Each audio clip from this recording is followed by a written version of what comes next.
안녕하세요. 수원역 프로주자의 서울부동산입니다. 오늘은 현재 시장 동향과 그리고 금리 인상에 대한 생각, 그리고 상가 투자에 대한 본질에 대해서 말씀드리겠습니다. 먼저 기사로 현재 시장 동향을 말씀드리면, 현재 아파트값 상승률이 지속적으로 주춤하고 있죠. 강남 4구도 지금 5주째 주춤하고 있는데요. 그 이유는 대출 규제와 금리 인상에 대한 여파로 인해서 아파트값이 현재는 주춤되고 있습니다. 반면에 현재 서울 수도권의 월세 상승률이 심상치가 않습니다. 신규 계약 대부분이 지금 월세화 되고 있고요. 다음 기사는 2021년 생산자 물가지수가 6.4%나 상승하는 10년 만에 최고의 상승률을 기록하였습니다. 코로나 팬데믹 이후에 엄청나게 돈을 풀어댔죠. 그 이후로 인플레이션에 의해서 물가가 엄청나게 지금 오르고 있고, 밑에 기사에서는 국제유가가 7년 만에 최고치를 갱신했다는 내용과 $100 이상 유가가 상승할 거라고 전망도 하고 있습니다.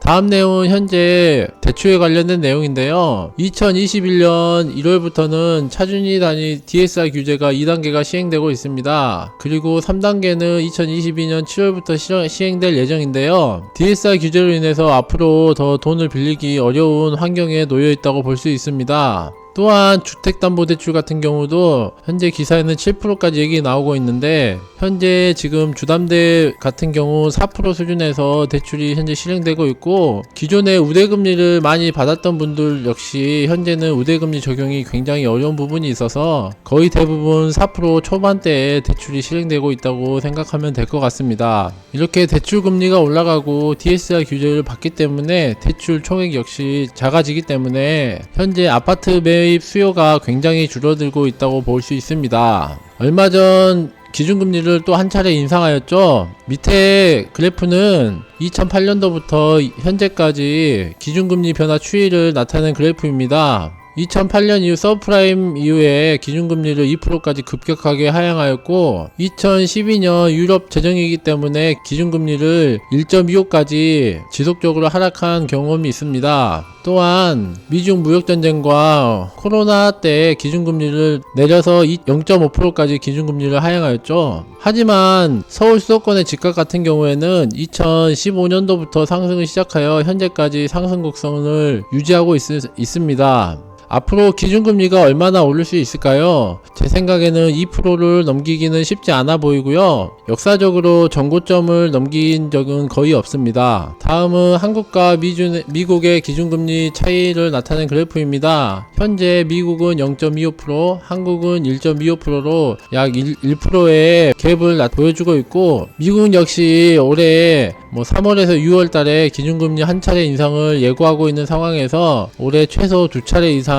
인상을 예고하고 있습니다. 그에 따라서 한국의 기준금리 역시 선제적으로 먼저 인상하는 것을 볼 수 있습니다. 다음은 패드에서 제공하는 3개월과 2년, 10년 채권물에 대한 금리 변동 그래프입니다. 보시는 것처럼 보라색이 3개월, 녹색이 2년, 갈색이 10년물에 대한 채권 금리 그래프이고, 현재 채권 금리 그래프를 보면 2년과 10년물에서 금리 상승이 나타나고 있죠. 곧 기준금리 인상에 따라서 3개월물도 금리가 인상될 거라 보고 있습니다. 과거의 기준금리 인상 시점 보면 16년도부터 인상이 되기 시작해서 2.5%까지 금리가 인상이 되었죠. 하지만 한국의 주택가나 미국의 주택 가격이 2015년부터 지속적으로 상승하고 있는 그림을 그리고 있습니다. 그래서 이 기준금리만 보고 아파트 주택 가격을 예측하는 것은 좀 무리가 있다고 생각하고 있습니다. 이것은 미국의 채권금리 그래프 추이입니다. 1980년도부터 현재까지의 채권금리 그래프 추이이고요. 3개월물 같은 경우는 기준금리와 거의 동일하다고 보시면 될 것 같고, 금리 추이의 특징은 장기적으로 우하향하는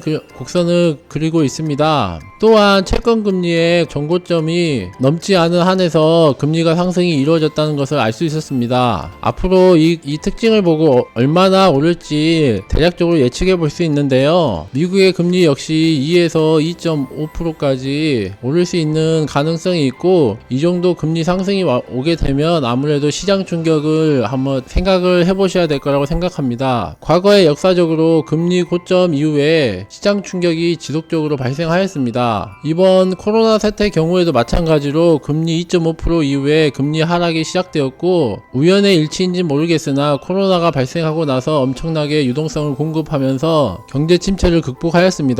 다음은 패드에서 제공하는 통화량 그래프입니다. M1 그래프이고요. 서브프라임 이후에 지속적으로 통화량을 공급하였고, 코로나 팬데믹 이후에 엄청나게 통화량을 공급한 그래프가 보이시죠? 이 통화량 공급으로 인해서 현재 물가가 엄청나게 뛰고 있고, 국제 유가 역시 반응하고 있다고 생각하고 있습니다. 다음은 예전 기사를 가지고 왔는데요. 앞으로 저희 돈에 대한 생각을 정리하기 위해서 말씀을 드리겠습니다. 예전에 저희 대한민국은 IT 강국이었습니다. 2000년대만 하더라도 IT를 선도하고 있었고, 대표적으로 그 당시에 네이버와 다음 같은 포털이 가장 크게 성장하였죠. 이런 포털 사이트가 성장하면서 온라인 비즈니스가 엄청난 성장을 이루었습니다. 또한 온라인 비즈니스 성장으로 인해 유통업계도 엄청나게 성장을 하고 있고, 현재 저희가 많이 이용하는 쿠팡과 같은 서비스 역시 이 시절 기반으로 해서 급격하게 성장한 플랫폼이라고 보면 될 것 같습니다. 그 이후에 2007년도에 아이폰이 발표되면서 또 시장이 엄청난 변화를 가져오게 됐죠. 예전에 이 온라인 플랫폼을 이용할 경우에는 PC를 이용했어야 됐습니다. 장소적으로 이용할 수 있는 공간이 제약적이었는데, 이 아이폰의 등장으로 인해서 PC로 이용했던 모든 일들을 장소에 제한을 받지 않고 언제 어디서든 손안에서 모든 일을 해결할 수 있는 기반이 마련되었습니다. 그래서 현재 지금 핸드폰과 태블릿으로 모든 일을 처리하기도 하죠. 하물며 직장의 업무까지 처리할 수 있는 정도로 발전하였습니다. 앞으로는 어떻게 변화할까요? 투자를 하신 분들은 테슬라라는 기업을 모르신 분은 거의 없을 겁니다. 테슬라를 투자하는 가장 큰 이유는 아무래도 자율주행이 가장 선도하는 업체라고 생각하기 때문입니다. 만약 가까운 미래에 이 자율주행이 안정성이 확보된다면 어떤 일이 발생할까요? 그럼 자동차를 소유하는 것에 대해서 누구든지 소유할 수 있을 것입니다. 현재는 면허증이 있는 분들만 자동차를 소유해서 운전을 하고 계시죠. 하지만 자율주행의 안전성이 확보가 된다면 기계를 다룰 수 있는 어느 누구든지 자동차를 구매할 수 있고, 그 안에서 그 여러가지 서비스를 누릴 수 있을 거라고 생각하고 있습니다. 다음 기사는 메타버스에 대한 관련 기사인데요. 현재 페이스북과 마이크로소프트는 메타버스에 사활을 걸고 있죠. 그 이유는 무엇일까요? 결론적으로는 미래 먹거리라 생각하고 있고, 메타버스는 하나의 가상의 공간 안에서 또 모든 비즈니스나 서비스, 생산 활동을 할 수 있는 공간을 마련할 수 있기 때문에 메타버스 플랫폼이 완성이 된다면 또 하나의 세계가 생긴다고 생각하고 있습니다. 제가 이 이야기를 드리는 이유가 무엇일까요? 그리고 아까 통화량 그래프와 금리 그래프를 보여드리는 이유는 무엇일까요? 이 기술 개발이 앞으로 계속적으로 이루어질 거라 보고 있고, 이러한 기술이 완성이 되려면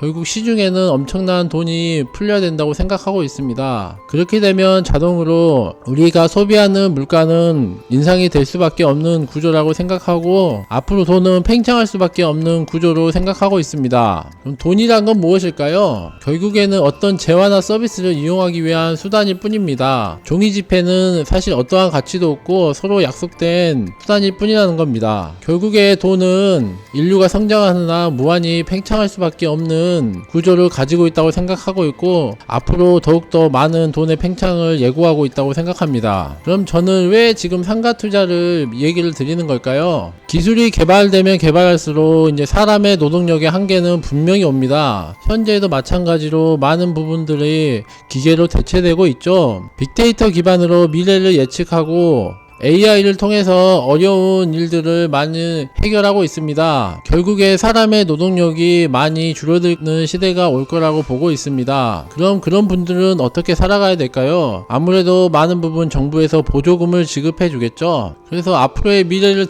대비하기 위해서 분명한 것은 노동소득이 아닌 사업소득을 통해서 현금 흐름을 창출해야 됩니다. 그래서 상가 투자를 통해서 현금 흐름을 창출하게 되면 결국 노동소득에 얽매이지 않고 노동을 운용을 하지 않아도 어느 정도 생활 유지를 할 수 있는 현금 흐름을 만들 수 있을 것입니다. 또한 두 번째 이유로는 금리 상승의 한계가 분명히 있습니다. 과거의 사이클과 다르게 이제는 유동성이 지속적으로 풀리는 사이클이기 때문에 금리를 함부로 많이 올릴 수 없습니다. 몇 년 전만 하더라도 일본과 유럽에서는 마이너스 금리까지 도입을 하였습니다. 우리나라도 앞으로 선진국 대열에 끼게 된다고 한다면 앞으로 마이너스 금리도 볼 수 있을 거라고 생각하고 있고요. 이러한 저금리 사이클은 앞으로도 지속적으로 계속 발생할 거라고 생각하고 있습니다. 마지막으로 앞서 말씀드린 것처럼 기술이 발전하면 발전할수록 더욱더 많은 돈이 필요하게 됩니다. 그렇게 된다면 시장에는 더욱 많은 돈이 통화가 유통되어야 되고, 이로 인해서 유동성은 멈출 수 없이 지속적으로 풀려야 된다고 생각하고 있습니다. 결국에 이 모든 게 나타내 준 것은 돈의 가치는 점점 하락한 것은 불보듯 뻔한 이야기라고 생각하고 있습니다. 결국 상가의 본질은 무엇일까요? 대부분이 안정적인 월세 수입을 생각하고 있을 거라고 생각하고, 저도 이 또한 동의하고 있습니다. 가장 중요한 것은 이 안에 안정적인이라는 키워드가 가장 중요합니다. 상가의 가치는 기본적으로 수익률로 평가되고요. 또한 해당 상가가 어디에 위치하는지, 어떤 업종이 임차하는지에 따라서 상가의 가치는 천차만별로 움직입니다. 일반적인 상가 같은 경우는 수익률 기반으로 움직이지만, 이 수익률이라는 게 모든 게 다 또 동일하진 않고 지역마다 다 편차가 있습니다. 강남에 같은 경우는 2%대에도 거래가 되고, 판교와 같은 우량 지역 같은 경우도 2%에서 3%대면 거래가 됩니다. 또한 스타벅스 같은 우량한 임차인이 들어오게 된다면 얼마의 거래를 하시겠나요? 아마 동일한 수익률이라고 생각하신다면 결국 우량한 임차인 쪽으로 매매가 더 잘 될 거라고 예상하고 있고, 현재 그렇게 나타나고 있습니다. 결국 우량 임차인은 좋은 입지에 입점을 하게 되고, 그에 따라 수익률은 계산된다고 생각합니다. 그래서 가장 첫 번째로 봐야 될 덕목이 상가가 어디에 위치하는지, 두 번째는 어떤 업종이 임차하게 되는지, 마지막으로 수익률까지 세 가지 사항을 모두 고려해서 상가의 가치를 평가해야 된다고 생각합니다. 물론 수익률이라는 것은 대출 이자보다는 높아야 되겠죠. 그래서 몇몇 분양 직원들의 혹한 말로 인해서 분양 상가를 받아서 단기 차익을 노린다는 것은 적절한 접근이 되지 못합니다. 앞서 말씀드린 대로 상가의 가치가 올라가기 위해서는 월세를 올리든지 또는 금리가 내려가든지 두 가지 조건이 움직여야 되는데, 이게 단기적으로 가능한 일일까요? 전혀 그렇지 않습니다. 상가는 기본적으로 장기 보유를 통해서 월세 수입을 얻고 지속적으로 월세를 조금씩 상승시키면서 그 지역의 상권이 발달하고, 또 금리가 저금리 사이클에 있을 때 그때의 수익률은 엄청나게 큰 수익률을 얻을 수 있습니다. 아파트 투자처럼 단기간에 갭으로 투자해서 1, 2년 만에 수익을 본다고 생각하시면 큰 오산이고, 기본적으로 4년에서 5년 정도는 두고 가신다고 생각하시고 접근하시는 게 맞을 거라고 생각합니다. 결국 상가 투자 시 고려해야 될 사항 첫 번째로는 해당 상권의 성장 가능성입니다. 이 상권이 동네 상권일지 아니면 광역 상권으로 성장할 수 있을지에 대한 판단을 하셔야 됩니다. 저희 수원 고등지구 같은 경우는 수원역 바로 인근에 위치하고 있기 때문에 광역 상권으로서의 성장이 충분하다고 생각하고, 수원역 인근에 이미 로데오 거리라는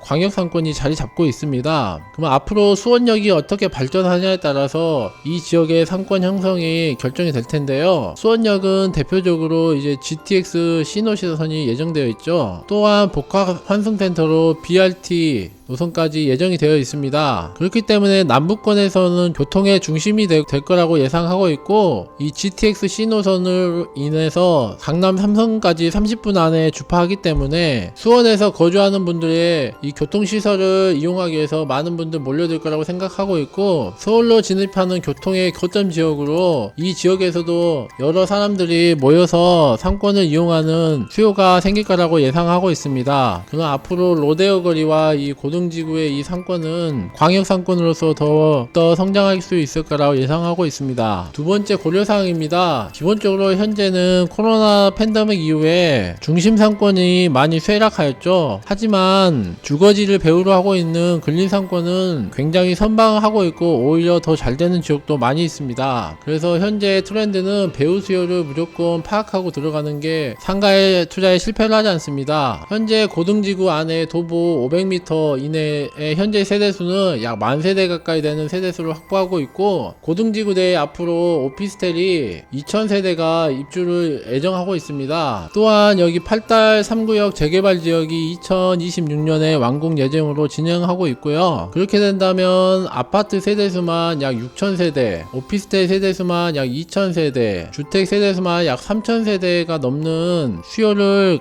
가지고 있어서 이러한 팬데믹 같은 위기 상황이 왔을 때도 안정적인 배후를 가지고 있어서 안정적으로 영업할 수 있을 거라고 생각하고 있습니다. 마지막으로 상가 투자 내에서 고려사항으로는 결국 이 해당 상권 안에서 어디에 위치해 있는지가 정말 중요할 텐데요. 주 동선을 파악하기 위한 이유는 결국에는 분양상가는 분양 단가가 굉장히 비쌉니다. 전혀 싸지 않습니다. 하지만 분양받는 이유는 무엇일까요? 결국 좋은 자리를 선점하기 위해서 분양을 받는 것이고, 프랜차이즈 업체 같은 경우도 먼저 선점을 해야 되기 때문에 바로 수익이 많이 나지 않더라도 선점 효과를 통해서 미래의 수익을 더 많이 가져갈 수 있기 때문에 들어오는 경향이 높습니다. 예를 들어서 C5-3블럭에 베스킨라빈스 같은 업체가 하나 들어온다고 가정해 보겠습니다. 그러면 이 고등지구 인근에는 베스킨라빈스가 들어올 수 없겠죠. 그러면 입전 당시에 수입이 조금 낮다 하더라도 이 상권이 완성이 된다고 한다면 3년 또는 5년 이내에 영업 수익은 굉장히 증가할 거라고 보고 있고, 그에 따라서 권리금 또한 대폭 상승할 거라고 보고 있습니다. 그러한 점을 이용하기 위해서 프랜차이즈는 선점을 하는 경향이 크고요. 그래서 신도시 분양상가 같은 경우는 위치를 정말 잘 잡아야 실패하지 않고 장기간 오랫동안 가져갈 수 있습니다. 현재 고등지구 상가 투자의 장점에 대해 말씀드리겠습니다. 기본적으로는 배후 수요가 풍부해서 다른 신도시와는 다르게 이미 배후 수요가 완성이 되어 있습니다. 그렇기 때문에 바로 입점해서 영업을 하시면 어느 정도 수익은 확보할 수 있고, 두 번째로는 수원이 이제 특례시로 승격이 되었죠. 그래서 성장하는 도시의 수원 안에서의 중심